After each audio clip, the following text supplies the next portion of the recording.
Saint سے منظوری کے بعد اعلیٰ عدلیہ کے رد عمل پر 27ویں آئینی ترمیم میں تبدیلی پر غور. اعلیٰ عدلیہ بطور سپریم کورٹ آف پاکستان کا مکمل نام برقرار رکھنے کا فیصلہ.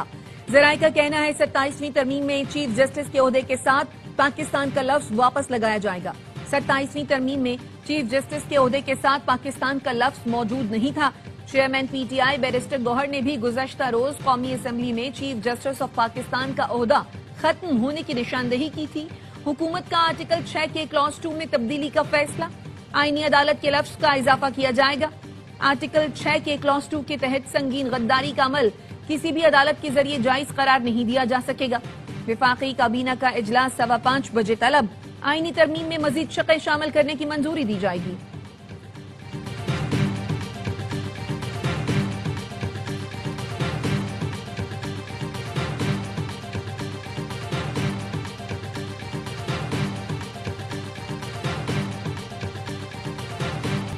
ستائیسویں ترمیم میں کوئی تکنیکی غلطی نہیں. اس پر آج قومی اسمبلی میں ووٹنگ ہوگی. وزیر قانون اعظم نذیر تارڑ کہتے ہیں 2-3 اچھی تجاویز آئی ہیں, ان پر بات ہو رہی ہے. کہیں ابہام ہو تو بہتر ہے اس پر بحث کر لی جائے. کسی قسم کی ترمیم کی ضرورت پڑی تو اس حد تک اسے سینٹ میں پیش کیا جائے گا. اسلام آباد سے باہر جانے والے سینیٹرز کو کل اجلاس میں شرکت کی ہدایت.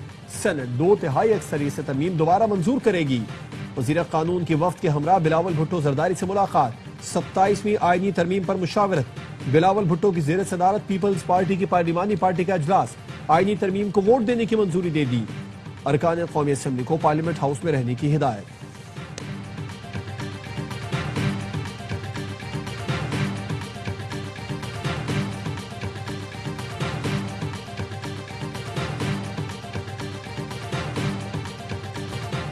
اسپیکر قومی اسمبلی نے اپوزیشن کو پھر مذاکرات کی دعوت دے دی. سردار ایاز صادق نے کہا وزیر اعظم نے ایوان میں کھڑے ہو کر مذاکرات کی پیشکش کی. 3 اجلاس ہوئے, آپ نے بائیکاٹ کیا. میرا کام سہولت کاری کرنا ہے. مذاکرات کی میز پر آئیں. بیرسٹر گوہر بولے مذاکرات سے کبھی انکار نہیں کیا. 26 نومبر کے بعد صورتحال تبدیل ہوئی. ہمارے ارکان کو اٹھایا گیا. ہم پاکستان کے ساتھ تھے اور ہمیشہ رہیں گے.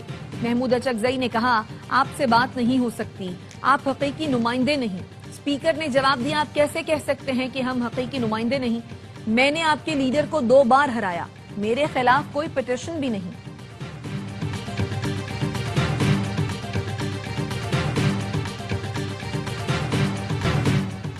پی ٹی آئی دور میں آئین سے کھلواڑ کیا گیا. حقیقی قانون سازی اپوزیشن برداشت نہیں کر پا رہی. وزیر اطلاعات عطا تارڑ کا قومی اسمبلی میں اظہار خیال. کہا پی ٹی آئی نے 27ویں آئینی ترمیم کے لیے کوئی تجویز پیش نہیں کی.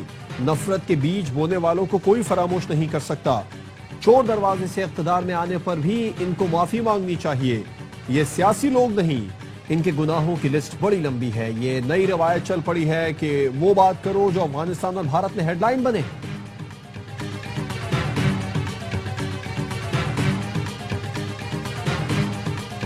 قومی اسمبلی کے اجلاس میں 27ویں آئینی ترمیم پر بحث جاری. ایم کیو ایم کے رہنما فاروق ستار نے کہا سارے اختیارات اور استثناء لے لیں. 30 شہروں میں دوران ممدانی دے دیں. 27ویں آئینی ترمیم منظور کر کے حکومت بہت بڑی ذمہ داری لے رہی ہے. شہری حکومت ریاست کا لازمی حصہ ہے. 3 بڑی سیاسی جماعتیں جواب دیں یہاں آئین کی پاسداری کہاں گئی. کراچی کا انفراسٹرکچر تباہ ہے کیونکہ صوبہ اون کرتا ہے نہ وفاق.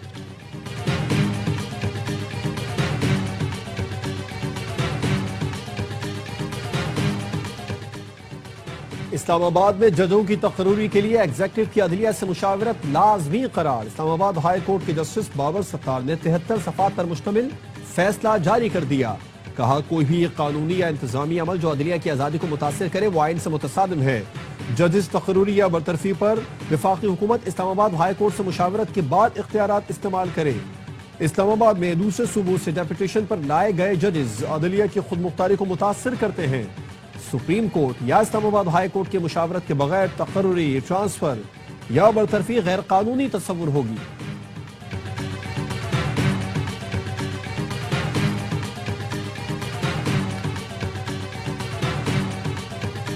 کیڈٹ کالج وانا پر حملہ آور تمام خوارج جہنم واصل. خودکش حملہ آور کے علاوہ 4 دیگر خارجی مارے گئے.